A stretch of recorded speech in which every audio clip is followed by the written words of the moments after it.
Hey everybody, welcome back to the Wilder Side. I'm Alara Wilder and I'm here today to share a brand new project with you. Regular viewers of the channel might be a little bit surprised, A, to see my face. I don't usually show it on camera. And B, to realise that this is not a gaming video. You probably won't be surprised though if you have watched any of the videos to know that I'm a bit of a storyteller. I do like to spin a bit of a yarn. Sometimes not. And I've tried to communicate that in my videos.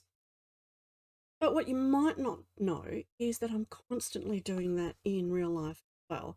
So probably to say I've been a writer all my life is not an exaggeration. Stack of notebooks, just there, just there. There's ideas, there's concepts, there's one-liners, there's memes from Facebook. All that have sparked an idea in me that could possibly be the basis of a book or even a series of books. Who knows?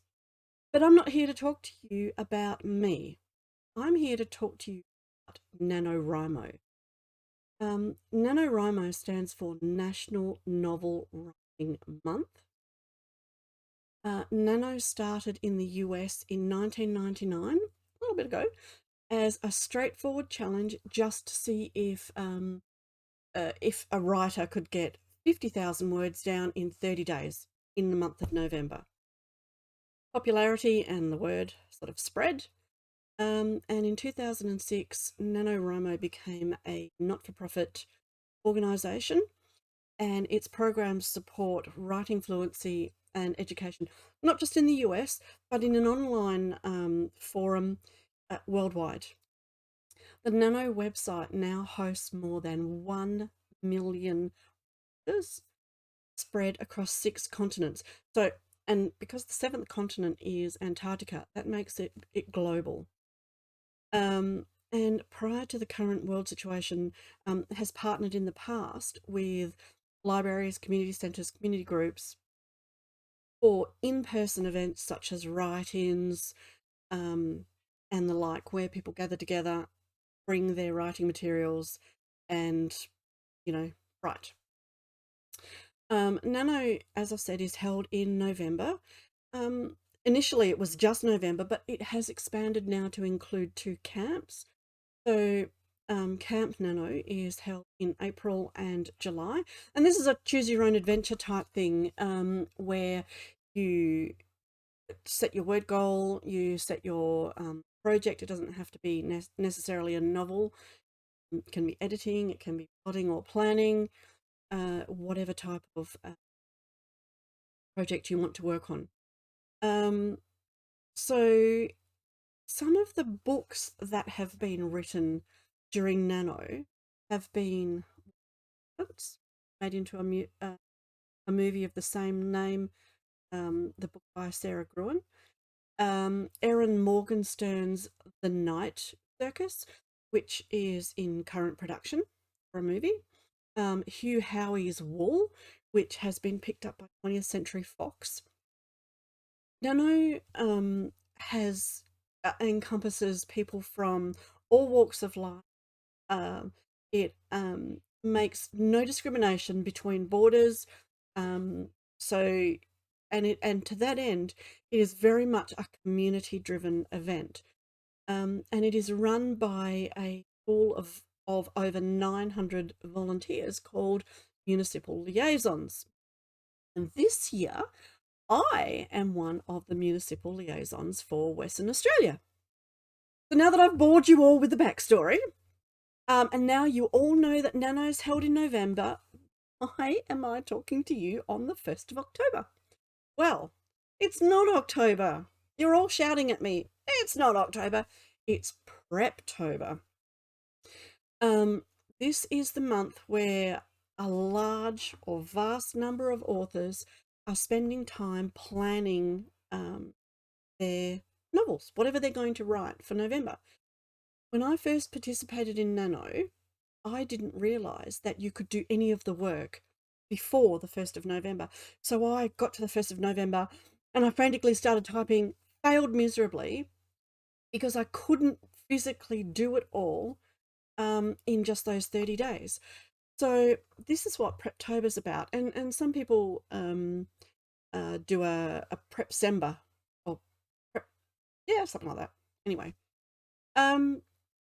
so what I want to do is not just help the writers in Western Australia kick their Nano journey off, or their preparation journey off.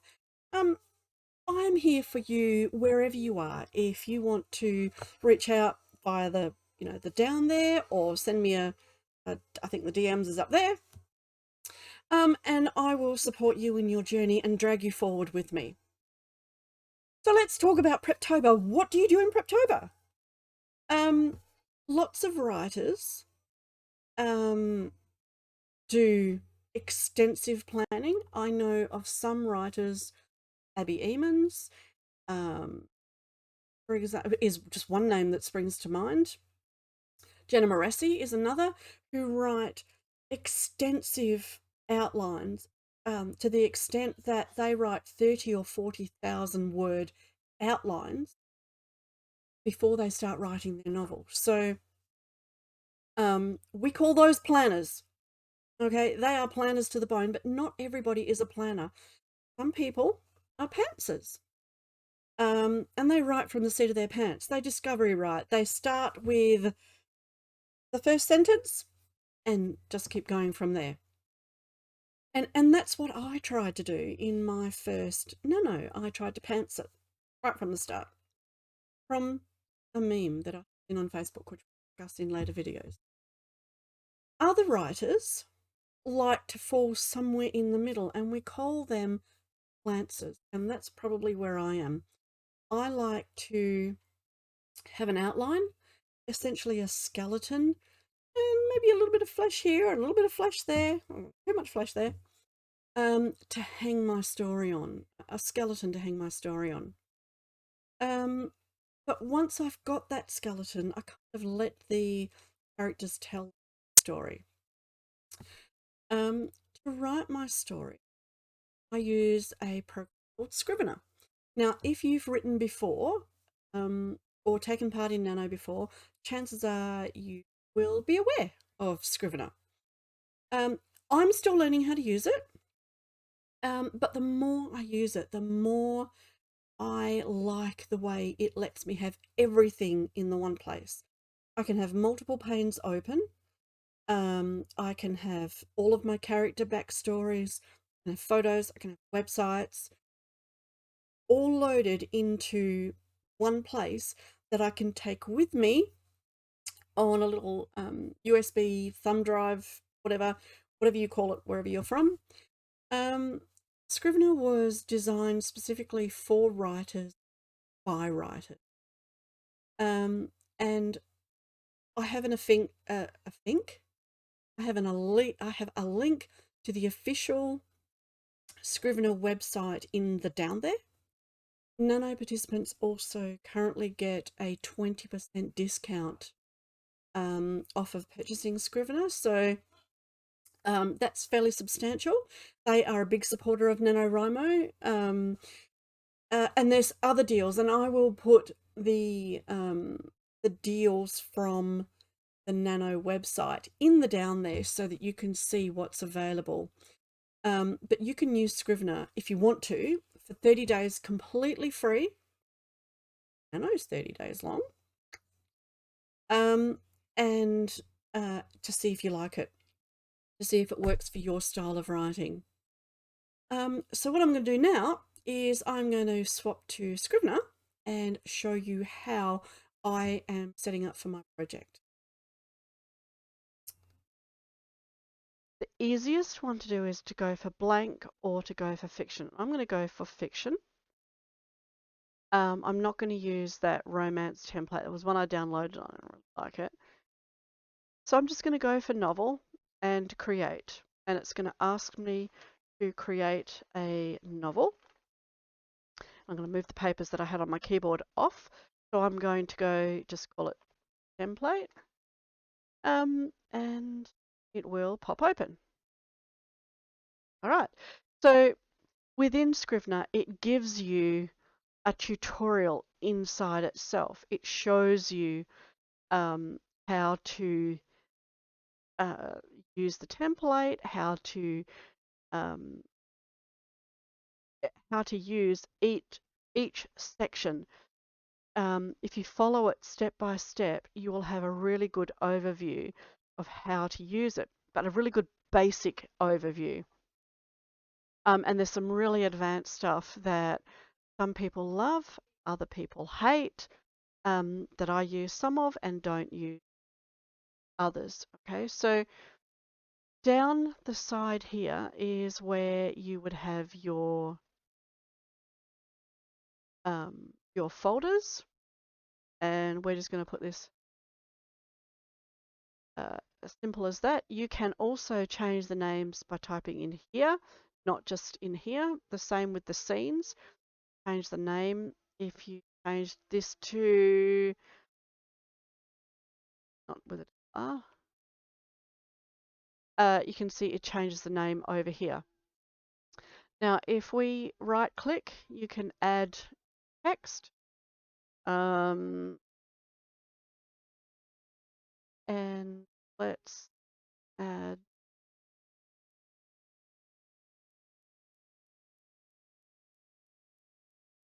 so you can imagine that there are different scenes, if you like, within your chapter. And by going to any one of these, you can type away and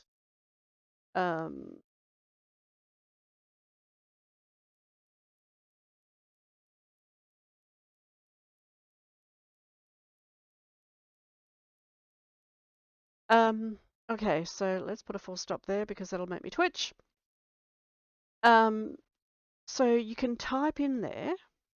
You can also open the inspection bar just by clicking on the blue, I think they call it a blue disc. You can write a synopsis in here, and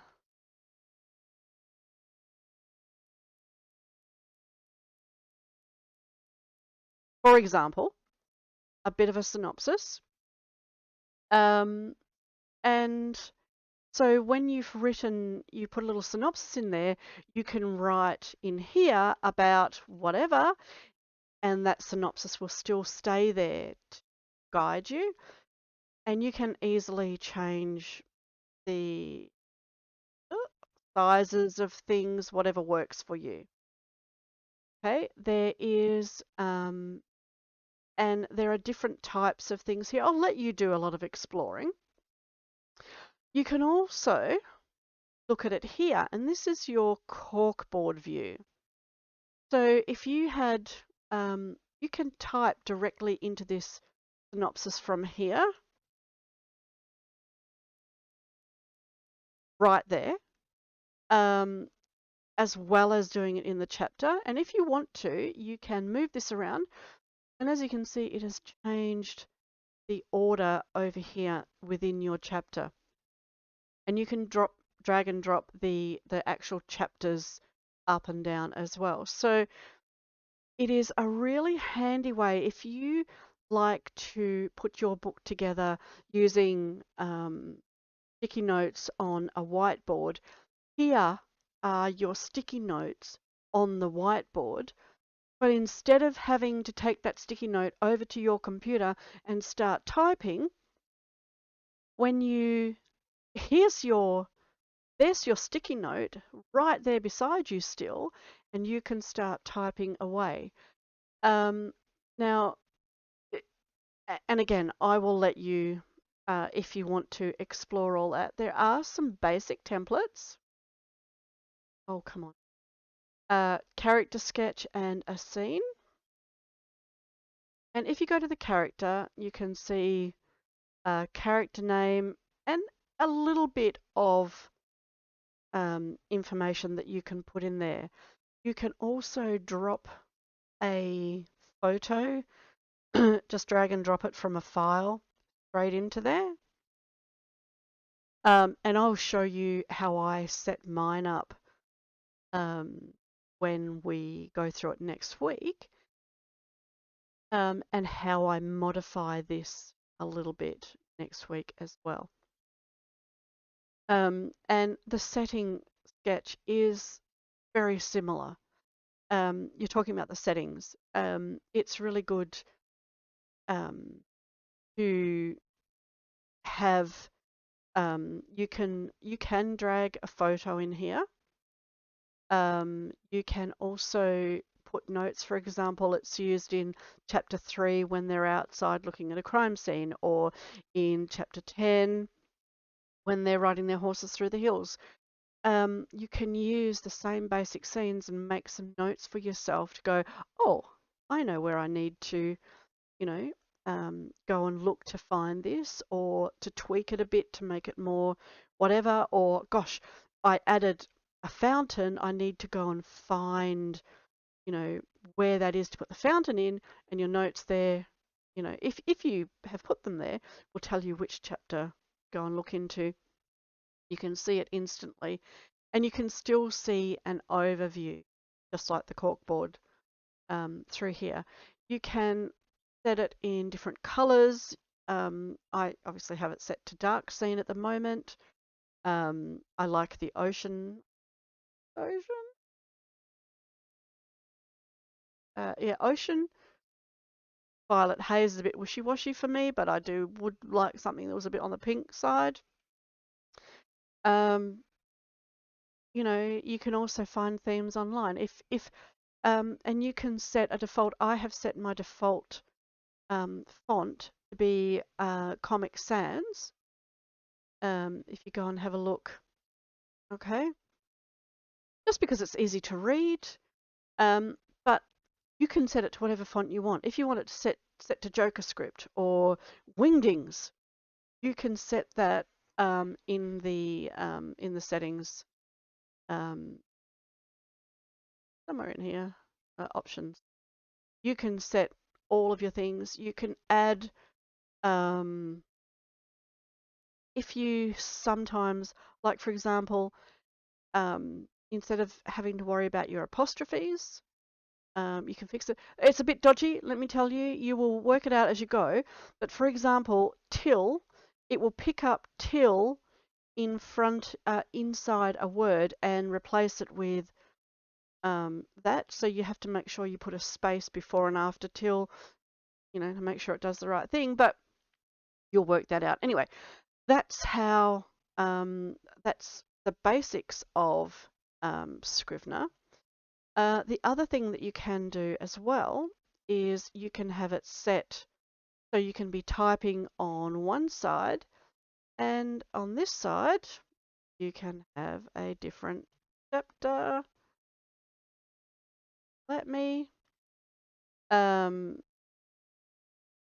So you can have a scene already written on one side and have a different scene written on the other side. In fact, what this will do is, instead of having, what you will do up here is have add a new text, and if you make this a scene, pop that under manuscript, and like I said, you can go backwards and forwards back to the barroom fight, and you can have whichever one you like. You can have it set up in a way that makes sense for your logic, which is not going to be the same as anybody else's logic necessarily. You can also have these windows at the bottom, so you can be writing on top and have your scenes that if you want John and Jenny to have an encounter with an alien, and you've had a sudden inspiration about the alien scene, you can write it and leave it in its own little document, and then when you're writing that chapter or writing that larger scene around it, you can have it down the bottom so you can go to it, and that can be in point form, whatever you want. You can import websites, an entire website that you can look at offline. I think it's a fabulous program. You will see much more of Scrivener during Preptober and during Nano November, over the coming weeks. But anyway, I'm going to hand you back to Face Me. Okay, so also in the down there, welcome back by the way. I have linked some Scrivener tutorials from the official website. They are from previous editions of Scrivener, so they may not be suitable for you, but there is one for the Mac version, so that's pretty good. So if you want to take a closer look at any of the tutorials and maybe figure out how it works. All right, so I would love to hear from you. Are you participating in Nano? If you like to write, what's your process? Have you participated in Nano before? Did you win? If not, why not? What was the things that were holding you back? And what do you think you might need support with this year? Basically, tell me how you plan and what you plan to do after that. My plan for the first week of Preptober is to set up my character profiles, which there is a character blank in Scrivener, which you've seen, but it's not very extensive. So next week, I will show you how I've modified those character profiles. I also want to work on some of the settings and a bit of the atmosphere of the novel that I plan, and start work on my broad outline. So what I want to do is a very short synopsis. Basically, we start here. These are some of the things that happen, and it's going to end here. That's what I want to have down by the end of next week. And I want to keep in mind some of the story beats that I want to happen in there, and I will link again some people who are much more eloquent and much more clear about plotting and story beats and things like that in the down there, so that you've got a much more reliable resource than me. But I will have my basic plan to show you next week. So that's all I have for you for now. I look forward to reading your comments. I look forward to hearing about your projects. And I look forward to sharing the Nano journey with you. And one more thing. Don't keep calm. Stay wilder.